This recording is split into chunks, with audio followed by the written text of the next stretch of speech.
a very cold day outside. I'm Rabbi Ken Cantor. I'm the Associate Dean and the Director of the Rabbinical School here at HUC-JIR. And we are so happy to have you with us for this continuation of a very important set of programs here in our museum on this fourth floor in a very special gallery that has become a place of creativity over the last number of months, with changing exhibits from wonderful artists, and certainly the work of Linda Nesvisky is no contradiction to these wonderful artists that we've had the chance to honor and to recognize with their work. So I know that when Dr. Rechnitzer is finished, if you haven't had a chance, you'll take a look at the artwork that surrounds you right now. As you know, we are in the series of lectures that continue the message of this artwork that represents the Book of Job, all part of the museum's The Book of Job in Our Time. We had most recently a really superb lecture from one of our very distinguished professors, who is so humble he doesn't want me to mention his name, and Jason Calvin, I won't mention it, so don't worry about that. We are delighted that we are continuing that tradition tonight with Haim's presentation, and I'll do a more formal introduction to Dr. Rechnitzer in just a moment. And then a couple weeks from now, we hope you'll join us for a quite abbreviated version of the McLeish play J.B. It will be the actors, it will be kind of sitting on stools, so it's not acted out with stage and set and so on, but it'll be actors' theater, readers' theater as it's called, and the students are the participants and the performers in what will be a very exciting evening, because we're going to be joined by one of Cincinnati's most distinguished people in the field of theater, and all of you are familiar with her work, and we hope you'll join us to see our students, as well as to see Lynn Myers, who will be here with us from her ensemble theater work, and I know many of you are ensemble theater goers as I am. So we hope you'll join us for that event in just a couple of weeks from now. Now, sitting or placed on your seat before you sat upon it is a document that we hope you will follow, and that is an evaluation. Because one of the things that are most important to us is that the programming here at the Skirball speaks to the needs and interests of our community. So after the event is over, we hope you'll take a few moments and fill out this evaluation form, and Amanda, raise your hand, Amanda, she will be happy to collect your evaluation form, and you may be assured that we will be very, very pleased and gratified by your words. Our speaker tonight is a professor here at the Hebrew Union College Jewish Institute of Religion, Associate Professor of Modern Jewish Thought. He and Jason came to the college, I think, around the same time I did. They came as distinguished faculty coming to our school, and of course I came in part of the administration at that time. Dr. Rechnitzer has created for himself a loyal cadre of students who appreciate his teaching, who value his scholarship and his experience, and he earned his doctorate from the Department of Jewish Thought at Hebrew University.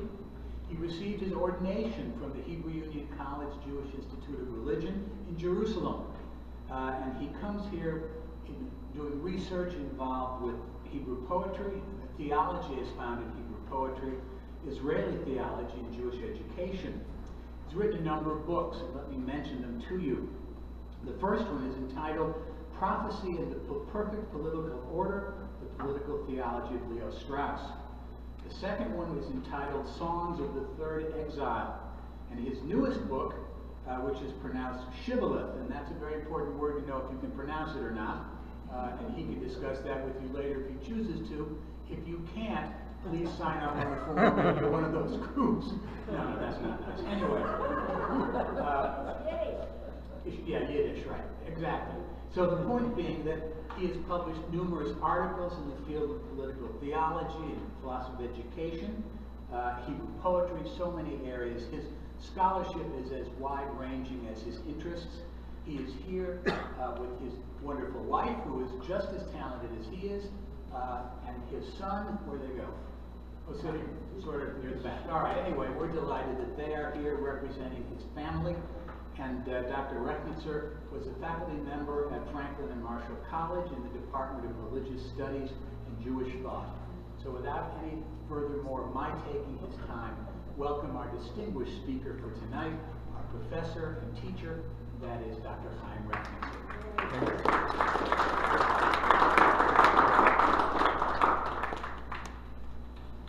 Good evening. Just time myself. Yeah,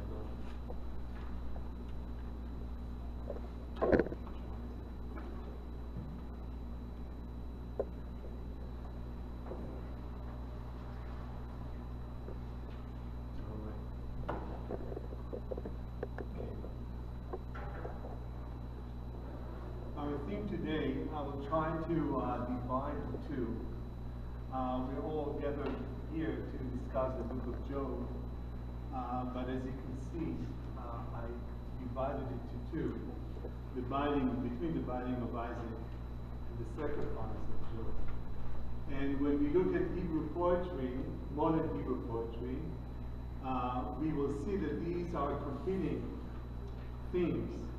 And in a way, the competition is not even fair, because when you do a survey and just try to count the number of poems that were written about the binding of Isaac versus the poems that were written about the book of Job or the theme of Job, you will see that numerous poems were written about Isaac and Abraham, and very few, relatively speaking, were written about Job.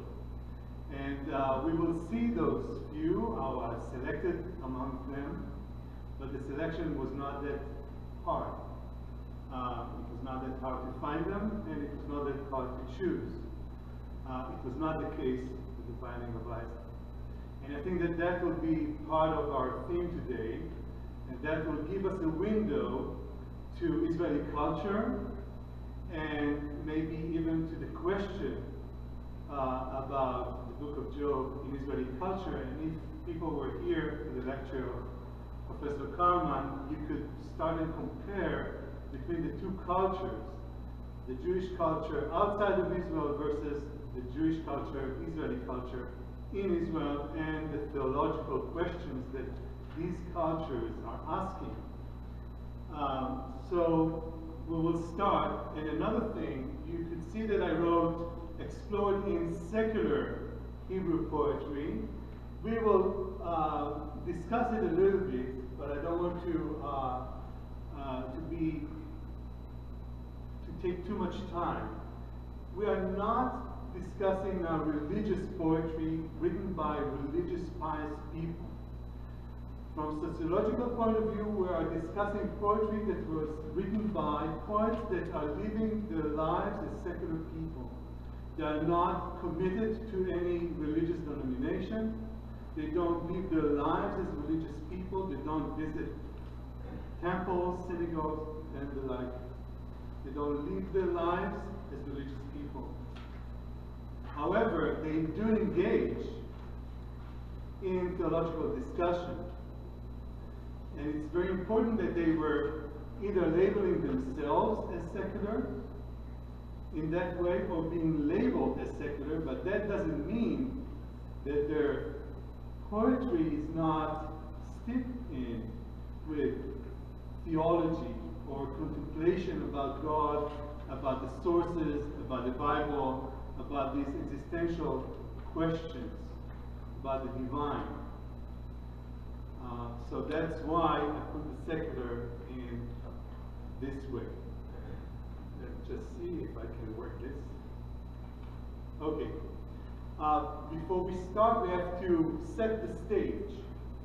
The unique bond and dialogue between Israeli poetry and the Bible, because both of the themes that we are going to reflect today on are taking place in a place, in a geography, and also part in a text, which is the Bible. Before we start, we have to recognize one thing, which is the status of Hebrew poetry and Hebrew poets within the Israeli Hebrew culture. And when I say the Israeli Hebrew culture, I mean the Zionist Israeli culture. So I start before the establishment of the state, let's say the beginning of Zionism with, we can start it with the poet Haim we can start with, let's say, the beginning of the 20th century, the end of the 19th century, and we have to mark the idea, or at least recognize the idea that the Israeli or the Hebrew poets of the modern era were perceived as modern prophets. And when I say modern prophets, I don't mean that they could prophesy the future, not that kind of a prophet, but more a prophet that can lead or mark for the people the trajectory or the ideals. So their poetry was given to the people, was written for the people. It was not just an expression of existential quests or angsts or experiences. It was also an expression of something greater than their own lives. And that was also the way that it was read, or it is read. If I can sort of dare to say that it is still the status of Hebrew poetry today. Some will be reluctant to say today, but I would say up to not that very long. Israeli poetry enjoys a status greater than just another poetry within the Israeli society. So we have to look at poetry with a little bit more gravity as we read canonical texts. And that's the way I would ask you to look at these texts today. So when we look at texts of these poems or by these poets, we have to understand that we are talking about poetry that is written in the same geographical space of the Bible, or most of the Bible. It gives a different gravity to the poems. And another thing that we have to bear in mind is the language.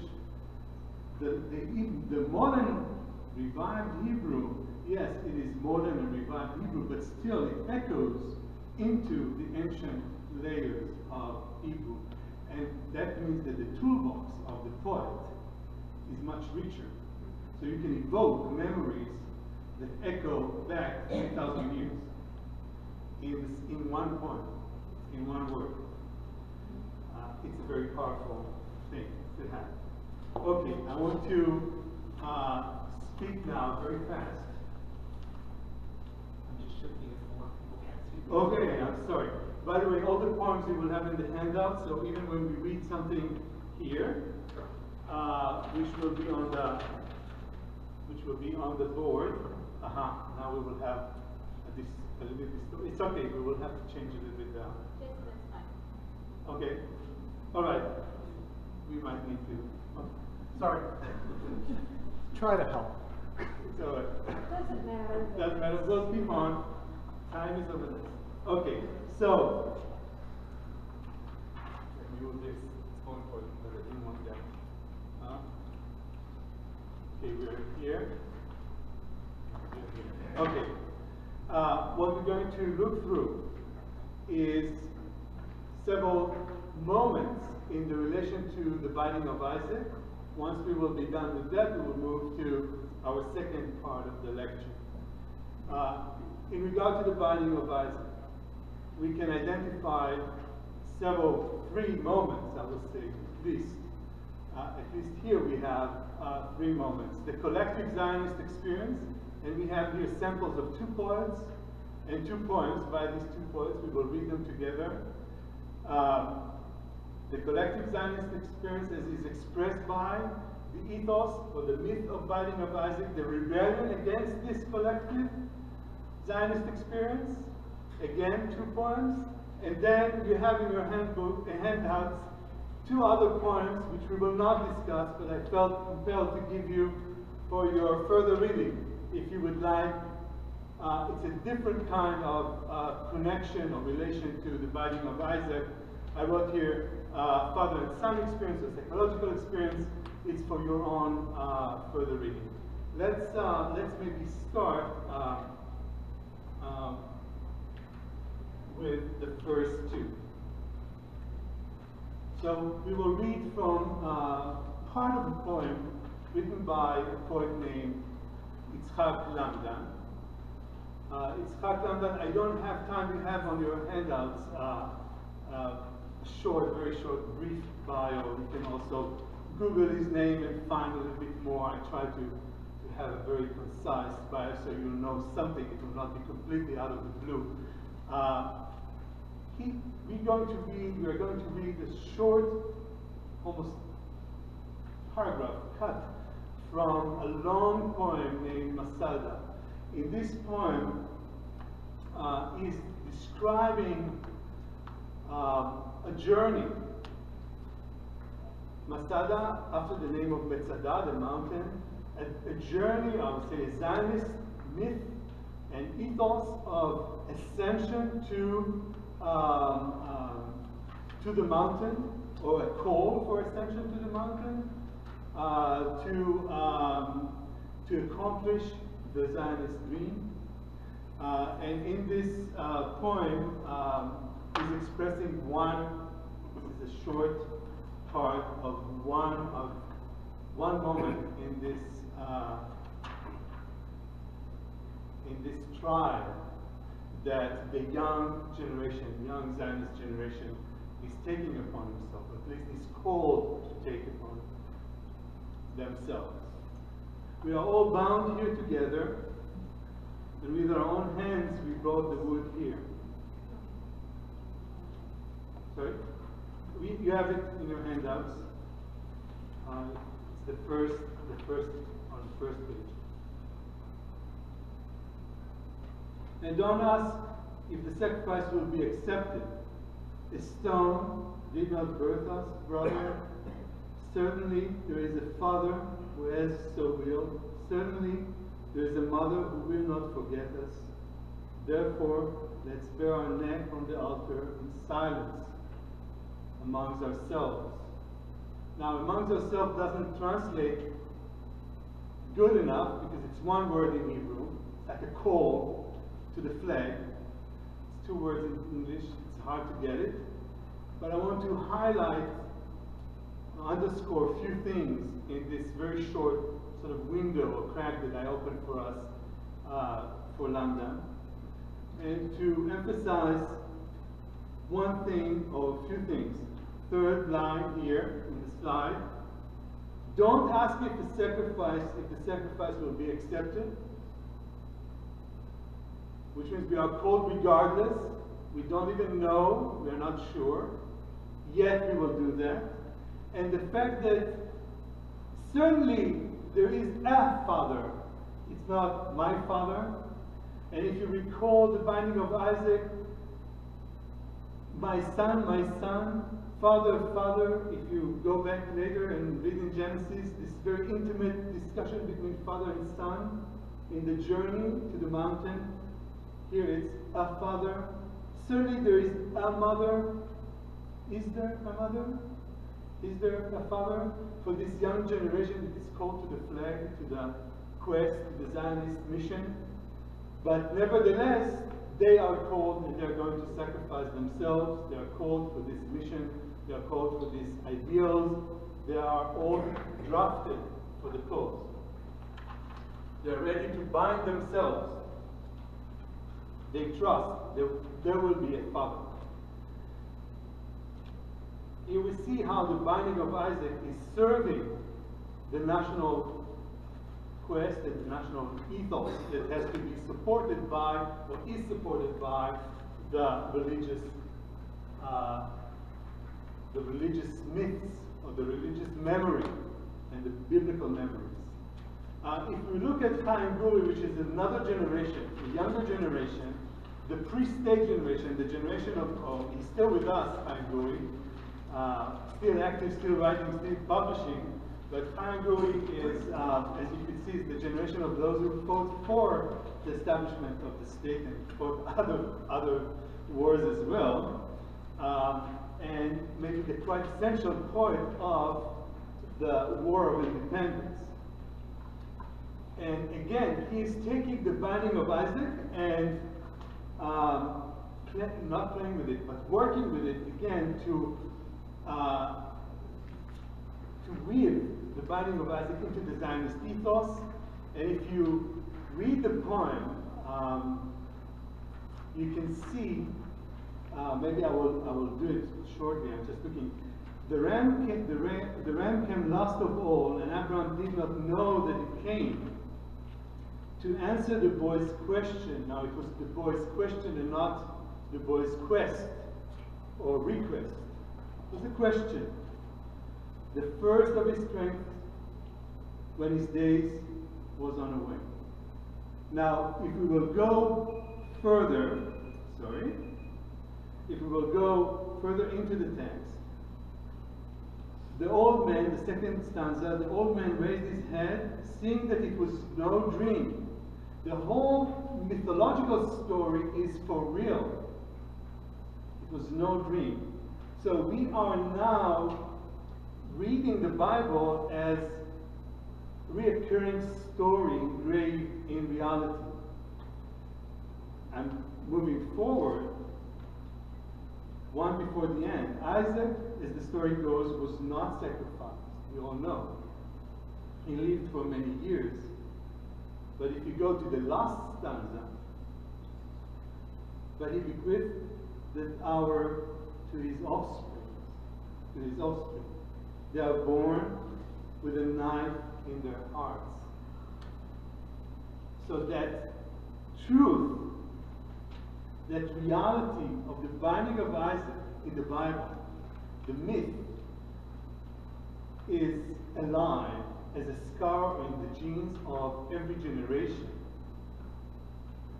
We are born, it's they, we, are born with the knife. It's not even with the scar of the binding, because it's father and son collapsing to each other. It's a reduction. The father and son are one. The one that binds and the one that is binded. It's the father and son, because now you are a father, now you're a son. You sacrifice yourself, or you are called to sacrifice your son by sending your sons and daughters to be the next generation of soldiers, or those that have to sacrifice. So what is that the father and mothers are doing by raising their kids to be called to serve the nation? Each and every one is born. That maybe encapsulate the ideals of the Zionist ideals as we understood it through the binding of Isaac. But against this, we have the reaction that came in the 70s, post-67. And we have two poems or three that will sort of demonstrate that. One by a very important and controversial playwright, Hanok Levine, and in a very important and controversial play, and a poem within a play that was censored and later permitted to run for 19 shows, and then closed in the Camry Theater. It was put in 1970 during the attrition, war of attrition between 69 to 70, when right after 67 in the Southern Front, there was a war of 1,000 days, war that was never sort of declared between Egypt and Israel. More than 300, I think, more than 300, almost 700 death casualties, and almost 4,000 wounded soldiers in these 1,000 days of war, of attrition. And then he put this play, which is a critique of the Israeli ethos and Israeli moral and Israeli self-confidence. And here he's criticizing also the ethos of the binding of Isaac as was presented through the Zionist, I would say, interpretation. So if we read the poem, we can see first the name of the poem, My Dear Father, When You Stand Over My Grave.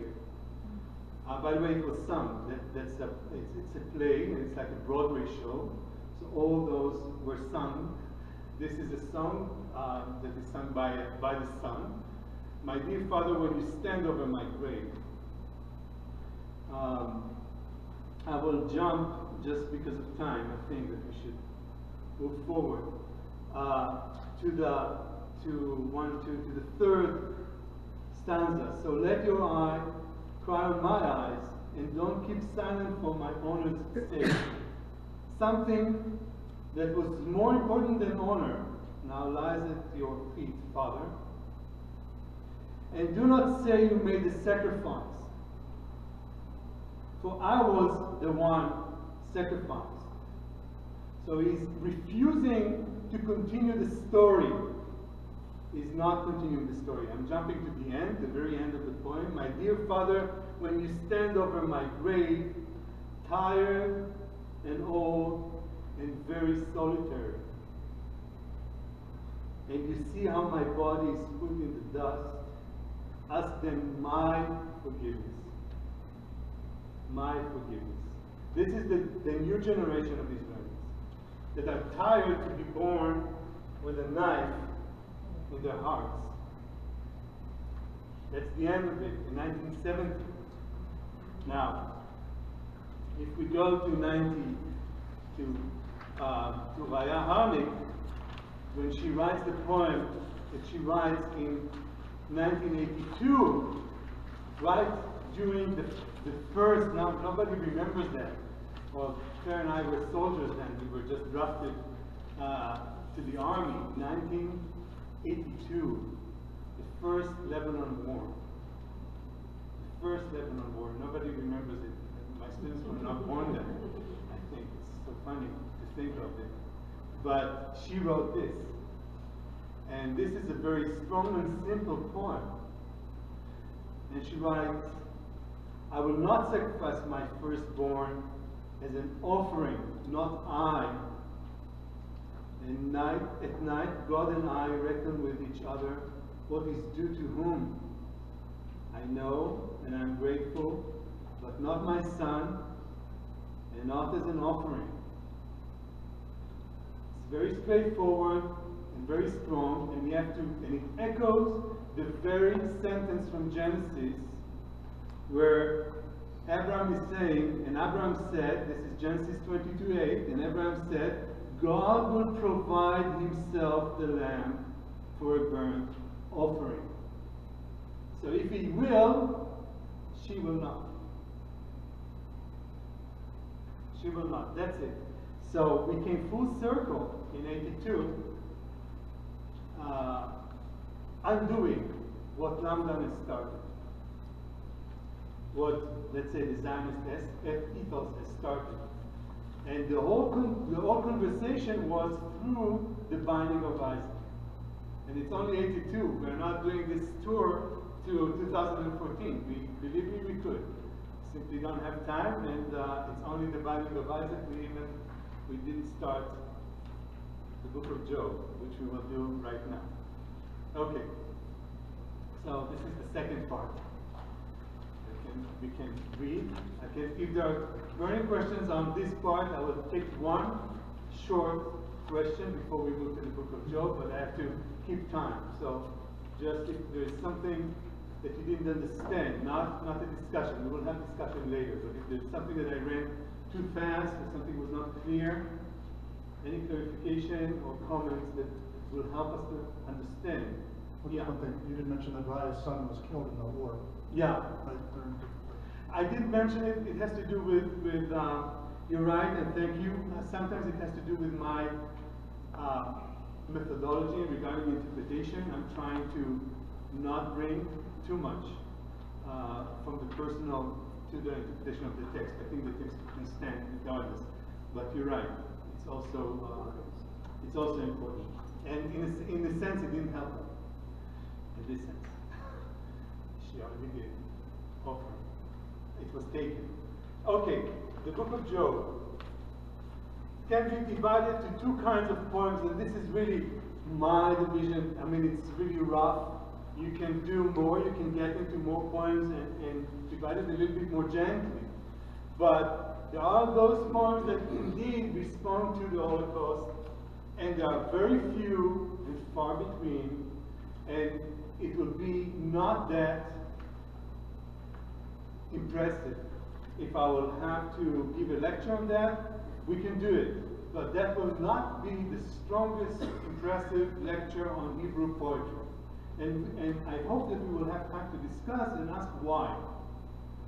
But you already understand that my major point is that the binding of Isaac in relation to the Zionist ethos and ideals is more important than basically the book of Job or the Holocaust, as I understand it. And we have the secular theological response to Job, which I think is very important, and it's a unique Israeli theological horizon, I think. And there I can find something that is interesting, even though there are not that many poems, but they're accumulating and they provide something fresh. They provide something interesting. Why? Because it's a very, now I do this, very secular engagement. They are not religious, pious priests that deal with the book of Job. They don't have ties, theological ties that compel them to provide theology that will keep intact a religious world that is around them. They can be angry, they can be controversial, they can be with sparks. Okay, so they're much, it's free and a little bit all over the place. So in this sense, it's fresh. So basically, we will not deal with what is on red. We will only break down this part. Okay? If we had more time, we could get into responses to the Holocaust, but I think that it's really minor. Okay. So we will start with Yehuda Karlin.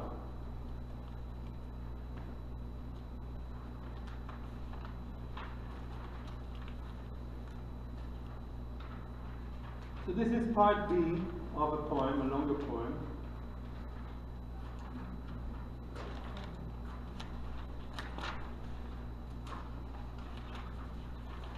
And that part is on in your handout. It's after Call Me and after Ktuvia, which I promised you 2 other poems that you could read later. Okay. Job's cry. I'll be silent if my voice does not please you. Still my needless wound screams out of forever from dust and ashes. I will not curse you and will not die. My flesh will not rot and be cancerous mark in your world, for I know it will not sway from one distorted tribe. Its order will not be supplanted. Now, this poem is in response to verses which I provided for you. Actually, one which I did not, which is Job's wife requested him to, in Hebrew we say avarech, in clean language, bless God, but it doesn't translate well into English. She's asking him to curse God, but you cannot write curse God, so it's bless God and die and get it done with. Not just God will kill you, punish you. And he's saying, I will not do that. I will not make it easy for you.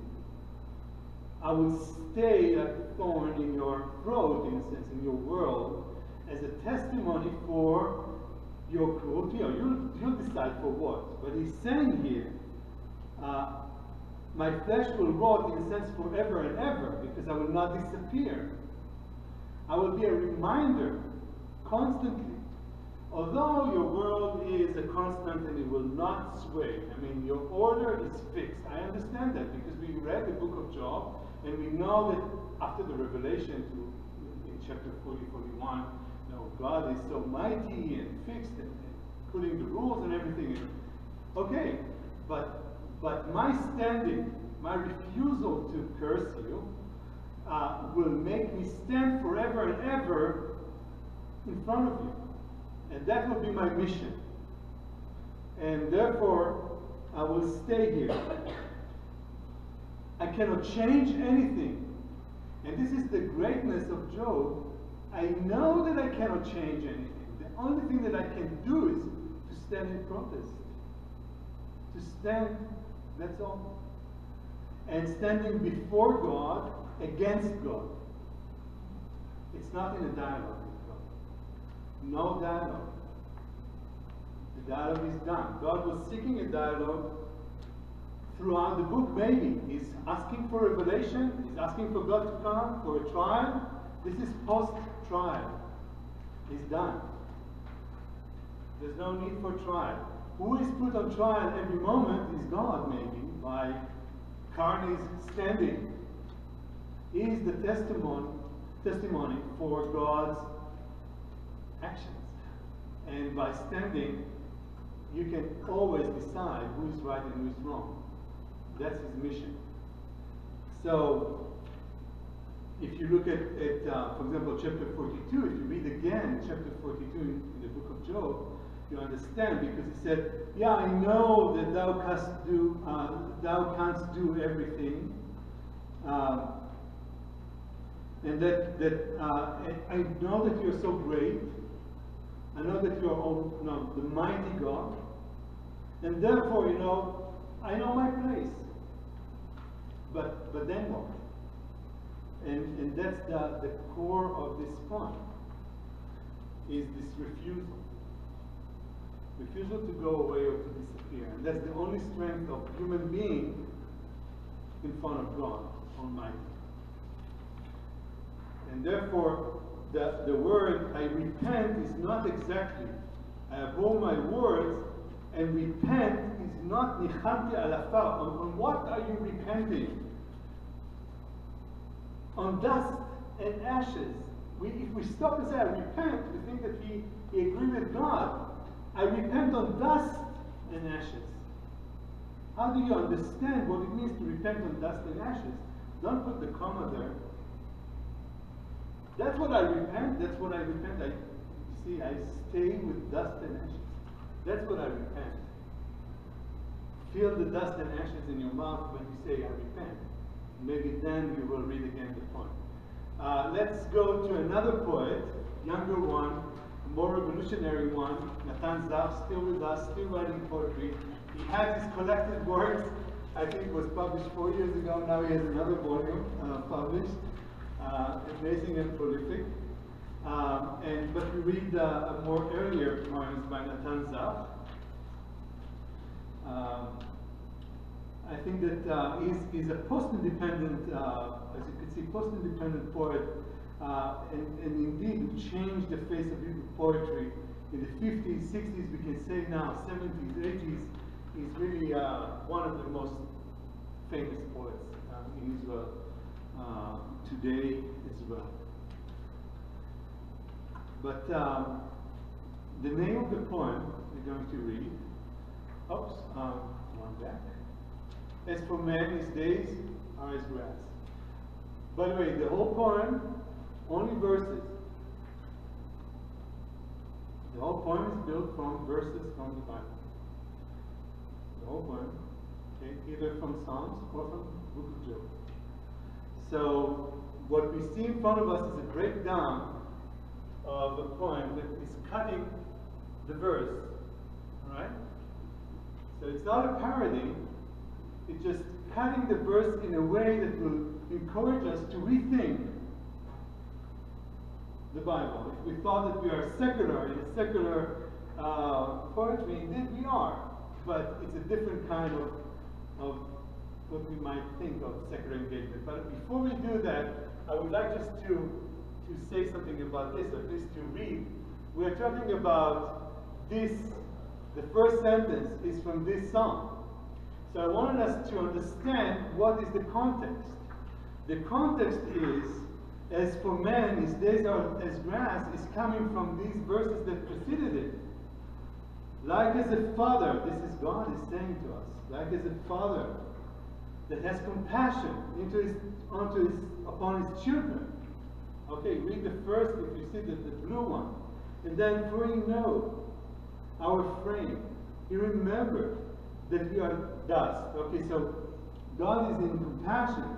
As for men his days, and then since he's full with compassion, because we are so low, we are so fragile. This is the context. So, So that's the context. This is in square brackets because he didn't give a name to the point. As for man, his days are as grass. His days are as grass. Man's days are as grass. His days fear thou not. That man is born to trouble. Man to trouble is born. Fear thou not. As the sparks fly upward the sparks. As the sparks fly upward, fear thou not. Fear thou not is again, from Jeremiah. I mean, there's many other references for fear thou not. But this is again from a very positive connotation, a very positive allusion, a promise given from God via Jeremiah to Israel, fear thou not. Because God is going to secure Israel. All positive. Okay, let's go again and read the poem. Because the poem is playing with the book of Job. Now, in between, we have Psalms and we have Jeremiah, fear thou not. What's going on in between? As grass, these days, fear thou not. But we are born to trouble, fear thou not. And then you get into the last stanza. And in the last stanza, something happens, and also something is broken in the structure, because you have the very first line, as the sparks fly upward, and then you start to break it, but then as the sparks fly upward, it appears whole again. It's not broken. And in the sentence from the book of Job, the sparks fly upward, and the man is staying down. There's a separation. Fear thou not, but you stay low, and something is flying up. And therefore I added, the translation doesn't really capture that. The dereshef in Hebrew, it's not just sparks. You can think metaphorically sparks are something positive, but also something that when you hit very strongly or something, so you have at least the sparks from the fraction or from the hitting. It's true, but also sparking. At least something is going on, but it's nothing of you. You are broken down. You don't have a chance to be lifted. And therefore, what is this thing that is going up? Is this demonic things or the gods are going up? But you are compelled or forced or doomed to stay down. So where does he put the fear thou not? What are we left with? What does it mean, fear thou not? That you're down, and going upward is only for Nereshef, only for the sparks? What is exactly Natan Zaf telling us about Jeremiah's promise, about the promise that was given to us in Psalms? He's breaking it slowly through the book of Job. All right, how are we doing? Few more minutes. Okay. We'll go to Sivan. And we will start with Sivan. We will start the feminist twist. It's nice to have it starting with Sivan. Usually we speak about feminist perspective. We always have only women speaking about feminist perspective. But I found Sivan with a very strong feminist perspective, and I really liked it. So yes, Sivan brings another Another beautiful perspective on the book of Job.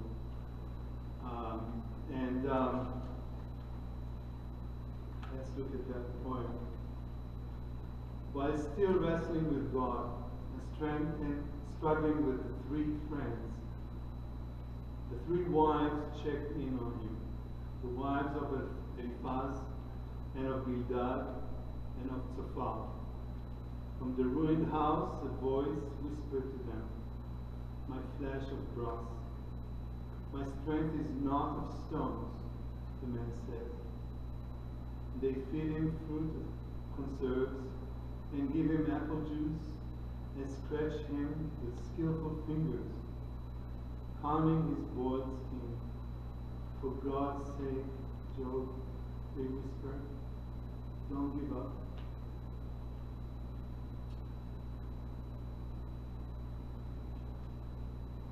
We never heard about the wives. We only hear about his wife. We do know that the sentence is the sentence that Job is saying. "Is my strength is the strength of stones? How much can I bear?" He's saying, I cannot take it anymore. How much can I take and not crack? Where is my flesh of brass? Now, in Hebrew it's very nice because in Hebrew it's saying, I have to look at that so I'm not be mistaken. It's not just that they feed him, they scratch him with knowing fingers. And the word knowing in Hebrew, to know, is also sexual knowing. To know is something very sexual. To know and to have sexual intercourse is the same word in the biblical language. So he is hinting, it's not hinting, it's allusion, it's a metaphorical language. It's something in the gentle way that they treat him, the very feminine way that they treat him, is a feminine engagement. This knowing fingers, calming fingers, feminine fingers that know him. Now, they know him for the sake of God, but there is something very interesting about the word nachush, brass. In Hebrew, nachush as well is something that is from brass, but also strong, nachush eitan, which means I can strengthen myself. But brass, if you think about brass, I don't want to touch anything, but if you touch brass, you leave a mark. So the women, he is doubting that his flesh is of brass, but they know that his flesh is of brass. So if they touch him, for God's sake, they engrave on him.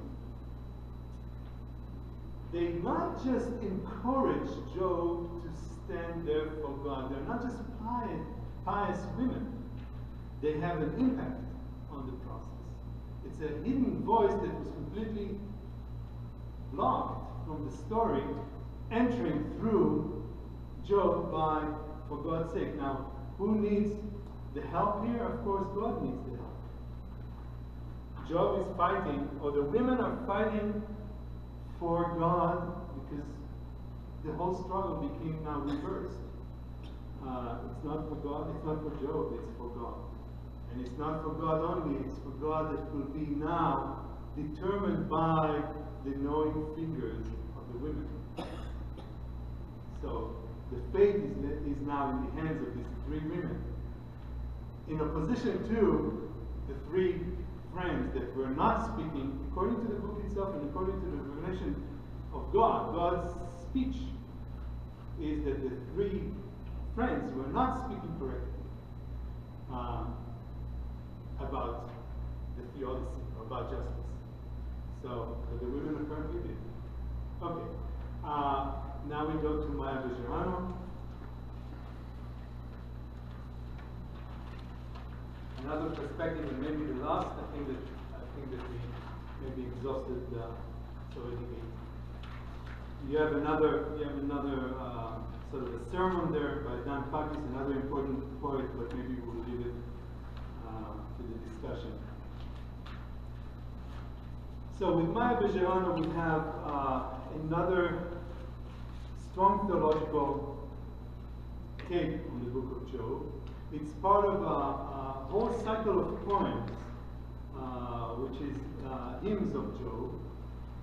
Very contemporary engagement with contemporary events that she put under contemporary, some of them horrific and terrible events that she put under this title, the hymns of Job. But this is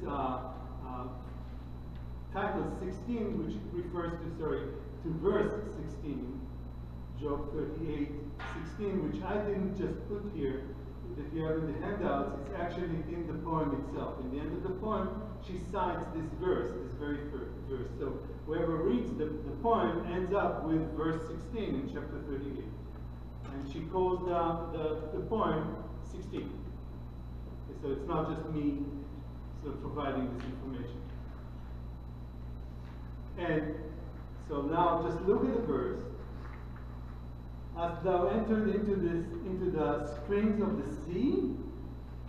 Question mark. Walked in the search of the depth? Now, I was cast upon a new life cycle of bright youth and gentle life of morning. I awake naked as on the day of my birth, wishing to begin my life afresh. Only my big eye contemplates the past. My pensive, gloomy eye, it sees ahead like the upside-down memory of an infant. I've rejected my early treasures to return here. The early treasures, which already echoes into the book of Job, whatever God either provided again or whatever he had before it was taken, it's for us to start the echoes of the memories that we have from the book or our own lives. Naked and numb, cast into life cycle. After what? After I've emerged from God's belly, the belly of suffering. I roam the gulf of my soul, enter the recesses of my person, the recesses of the ocean, up to the small reef that opens in the folds of my familiar thoughts. I am enlightened. My consciousness laid before me like a set table. So, the source of agony and the source of suffering is the womb which is gone. And in order to be enlightened, and in order to have a set table, and in order to be born, instead of this question mark that was set in front of Job, almost to intrigue him or to irritate him, he had here an acceptance saying, no, I'm coming fresh. I'm trying to deal with my memories, and I'm trying to start afresh. I only have a problem with my eye and memories, but the source of memories is God's belly, the belly of suffering. It's not my belly of suffering. It's not my mother's belly of suffering. It has nothing to do with me as a human being. I'm trying to start a new cycle. And we remember that part of the question, that's why it is coming to, if you will read, if we will have time, we will decide in a second, to Dan Paggi's sermon, which you have in the end of the handouts. We ask ourselves, what does it mean to restore new kids, new children, new wife, new herds, new house to Job? What does it mean? You took everything, you killed his first kids. What kind of restoration is it? Compensation. How can you be happy? What kind of justice is it? Why is he content? Why is it good? And in a sense, this is a theological question, or question of theodicy, how we justify God for God's actions. Does it solve the problem that was set in the book of Job? Maybe if the author would say, and his kids were resurrected. But it doesn't say so. He gave him new kids. They were not resurrected. And here she has new life cycle. Although she's enlightened, at least. There's something optimistic. And the only shadow is God's belly. Belly of suffering.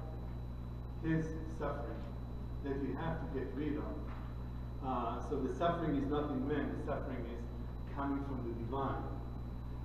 So again, I'm asking, this is maybe not for this, but this is indeed a scholarly question, or between scholars of Israeli culture. In what sense, as we started, is it secular poetry? Can we actually say it's secular poetry?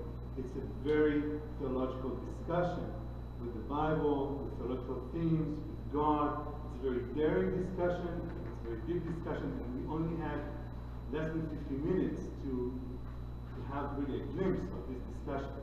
Just a sample of what can be done with Hebrew poetry, with few poets and few of their poems. Maybe if you will allow me just 1 minute, just to tell you that you have in your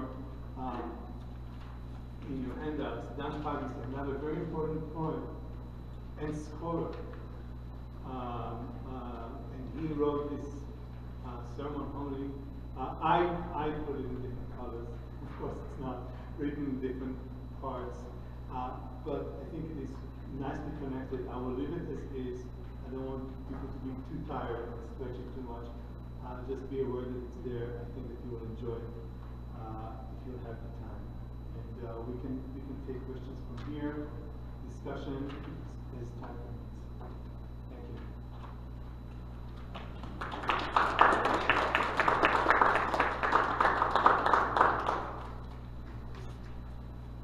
Yeah. You know, I'm confused. Relative to the last poem. To me, it seems, and I don't know, it's because I don't know the Hebrew. And that You mean by Maya B'Shahan or not this one? You mean the one that we related to? Yes. Okay. Because to me, it seems the only enlightenment that one could have after losing everything and even beginning anew is the knowledge that nothing lasts. It's just not to expect. So it seems fatalistic and it doesn't seem happy, and even if the suffering is in the belly of God, it seems, well, it's there for all of us. I mean, it won't be a surprise, maybe that's the difference, but it just seems hard to be hopeful. Well, the beginning of the poem, it's true that you are thrown into new cycle. But the second line is bright youth in the gentle light. So there is something fresh. I mean, it depends how you want to look at Renaissance. You know, if it's a new beginning or if it's effacement of the past. I think with the past, like Job, you might want to start afresh. But it's for us as readers. I mean, there's no. I think the question is valid, but it's for us as readers to decide in this past what we want to do. I guess I'm just wondering, as an expression of the mood of contemporary Israeli society, is it positive? Can one be positive after going through so many wars and still, again, we have to offer up our son? Well, I think that I'm not. Yeah, it's hard to generalize. I would say that without pushing the start button, I don't see how people can still be. So I think that part of the survival mechanism will be this, and some will say deny. I can speak for myself. We couldn't imagine in '82 when we were soldiers, and I can speak for Claire as well. We couldn't imagine that when we will find our kids at the age of 18, we were lucky that we were here. But we couldn't imagine there will still be intifada or something of intifada or a possibility of a second, a third, fourth, fifth Lebanon war, Gaza war. We couldn't imagine that, and that could have been, in between. We had Oslo and all those things. There's something in the psyche that tries to dream of, and maybe something today in Israeli psyche is already losing this faith. But for this we need another lecture. And I think that poetry will demonstrate even these changes, but not in the 80s and not in the 90s. And you could see even with Hanoch Levin, there is this rebellion, but part of the rebellion is we are going to ruin this self-confidence, hyper self-confidence of the Israeli Saba that is winning, that is the macho, and we are going to cry now. And we will allow ourselves to be softies because we are strong enough to be now soft and face our parents. There was something optimistic about that. I don't think that we're there now. Yeah. I think the bottom line is that through loss comes strength. Loss? Through loss comes strength. Well, hopefully. Hopefully. I mean, that's what the poetry says to me. Okay. That Job was gone. He wasn't really gone. Because through his loss, through the story of Job, we learn about life, what life really is. Well, if I will just sort of continue that, at least Sivan is attributing this to the strength of the three wives. So that's why I really appreciate this point. Yeah. I thought in this poem, the verse from Job was taken very ironically, because the setting of the verse is where God challenges Job. Yeah. Saying, you haven't done what I have, you can't play God, you haven't entered the springs of the sea, but then the poet here says, Job has, but in a different way. Yeah. In his psychological nightmare, or Yeah. his, after all that loss. Indeed I did. It's like indeed I did and I came afresh. Yeah, but in a very different way. Yeah. It's not of the world, of the universe, but of his own soul. Yeah, it's like a baptism. Right. It's like a mikveh in Hebrew, or Yeah. baptism. Right. Yeah. Into, But I wanted to respond to what Zil said. I worked for 5 years for Natal in Israel, which gave psychological help to terror victims and the soldiers. And some of the psychiatrists and psychologists there said every Israeli has post-traumatic stress disorder. Every Israeli. Because of the immigration and the Holocaust and the wars and the terror. So I would just like to counter that a little bit. I think, we would like to say from loss comes strength, but it's generation after generation and one trauma on top of another. And they say it explains for a lot of the Israeli behavior. Yeah, maybe it's a segue for me just to refer to the Holocaust issue. I think that there was a long period that it's not a coincidence that the binding of Isaac was a stronger theme than the Holocaust, because the Holocaust was not dealt by the Saba generation or the Guri's generation as was. I mean, he wrote, but in the poetry you will not find this as a major motif, because Israeli society had a problem to deal with the Holocaust. It didn't echo into the psyche, Israeli psyche, in the same way, because it didn't echo into the Zionist ethos in the same way. And when it did, it was so problematic because it immediately enveloped the national sentiment, and it was recruited very fast into national ideology in a way that created a backlash and resistance by elites, because it was identified as manipulation by many, including myself. And part of my rejection of dealing with it is because I don't want to fall into the manipulation that is done by using the Holocaust in Zionist context. It's better to simply leave it aside. But I think it's not a subject, so I will stop. Yeah. Hi, thanks, Haim. I'm just wondering what you think, in returning to Sivan for a second. Yeah. He thinks is gained by the Israeli public for the continued challenge of God. Right? The intervention of the wives is in the middle of the story. Yeah. Right? Keep going and God will appear, and it's for God's benefit. For God's sake, yeah. right? And I wonder what Sivan thinks is gained by the ongoing push to get God to appear. Well, we don't know enough. We have to read more of Sivan to get a full theological perspective, to actually contextualize it beyond Job. I think that basically what he's doing it is flipping here the story on its head, and I think that's what he wants to do. I don't think that he's doing more than that in this point. So I don't think that I can give a full answer now. In order to give you a full answer, I have to actually do a survey of his poetry and actually say, okay, his theology is, and this is the rubric that it serves. So I don't have yet a survey of Sivan's theology to give you a full. The only thing that he does here is really putting it on its head.